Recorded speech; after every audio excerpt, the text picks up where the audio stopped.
It is with an enormous sense of anticipation that I bring warm greetings to you on International Youth Day 2011. This evening's event marks the culmination of the International Year of Youth as proclaimed by the United Nations. It was done in order to recognize the efforts of young people around the world and their role in enhancing their societies and to promote ways to engage them in becoming more actively involved in making positive contributions to their communities. I am particularly pleased for the focus on communities, as I am convinced that to work in, with, through, and for our communities is a sound and productive approach to sustainable development. I have also noted that the celebration is marked by some inspirational themes. The year is marked by the theme, dialogue and mutual understanding. The day by the theme, change our world. And of course, tonight's celebration, Born to Shine. I understand when you said born to shine. For tonight, we are shining. We are shining so brightly that my heart is warm and I feel as though I am well on the way to completing a very special mission. It is through dialogue, it is through mutual understanding and respect that we will change our world. And if we continue the way that we are going, I know that we will shine. Again, welcome, and I wish you a pleasant, relaxed, and enjoyable celebration.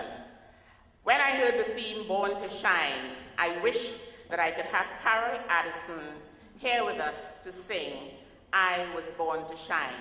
So now you know my age. So any of you here who know about Carol Addison, you have a responsibility to tell those who don't who Carol Addison is. And for the young ones, if you go on YouTube, you will find the Trinidadian that you will be very proud of. For those of you who are in our magazine, when I looked through the magazine, I felt so proud. But I felt exceptionally proud for those persons who live in extremely difficult circumstances and those who live with disabilities. You are doing so well, and we have so much further to go. The United Nations defines the world's youth as the age group between 15 and 24 years old, and who represent 1/6 of the human population. The Trinidad and Tobago Youth Policy defines our youth as a person between 12 and 29 years of age who is becoming independent of parents and learning to master the biological, psychological, economic, and social changes, and of course the cultural dynamics and issues associated with the period of transition. The National Youth Policy also tells us that Trinidad and Tobago has approximately 400,000 youths aged 10 to 24, which account for about 30% of our population. What does being a youth mean? Youth is a time full of promise, of experimentation, and boy, of attitude. It is a time when we seek to find ourselves and to define who we are. It is a time when we must battle feelings and changes fueled by hormones and by humans. When we defy the status quo and test our parents, engaging in love-hate relationships with them. And most of all adults become suspects.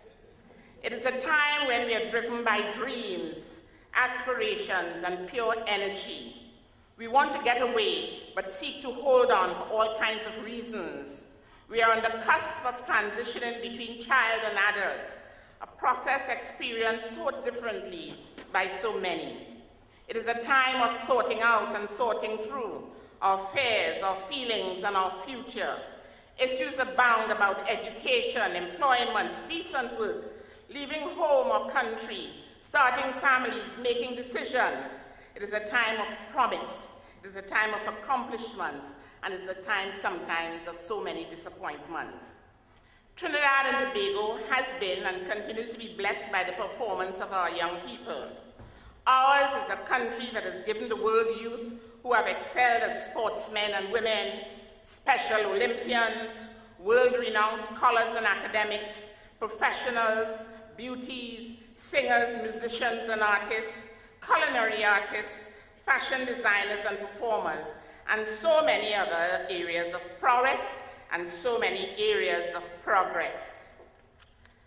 But we cannot ignore where youth are overrepresented in unemployment, in illiteracy, in crime and violence, in prison, HIV and AIDS, teenage parenting, poverty, those in institutions, and of course youth mortality and the complexities around these issues.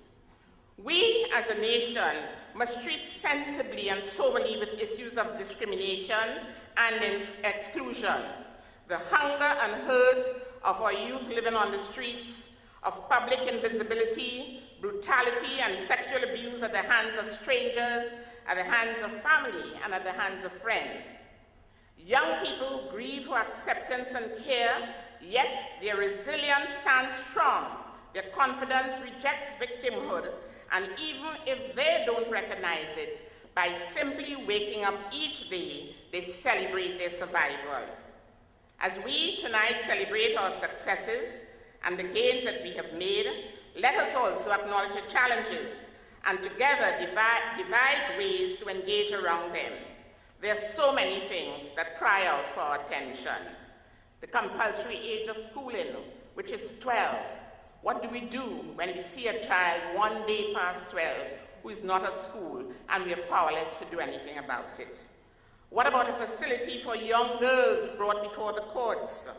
What about those who graduate from school unable to read and write or comprehend? What about the children of immigrants who are denied entry into our schools? Our children with special needs, we must do more for and about them. We must also find ways to encourage and foster better communication and participation between young people and the government. We must incorporate the voices of youth in the decision-making processes to improve understanding of young people's values, their priorities, and their expectations, and to improve their understanding of our values, our priorities, and our expectations of them. According to United Nations, Change Our World is a call for continual, long-lasting progress in areas of societal development that concern youth. A call which resonates with my appreciation of the role of young people in changing our nation and changing the world.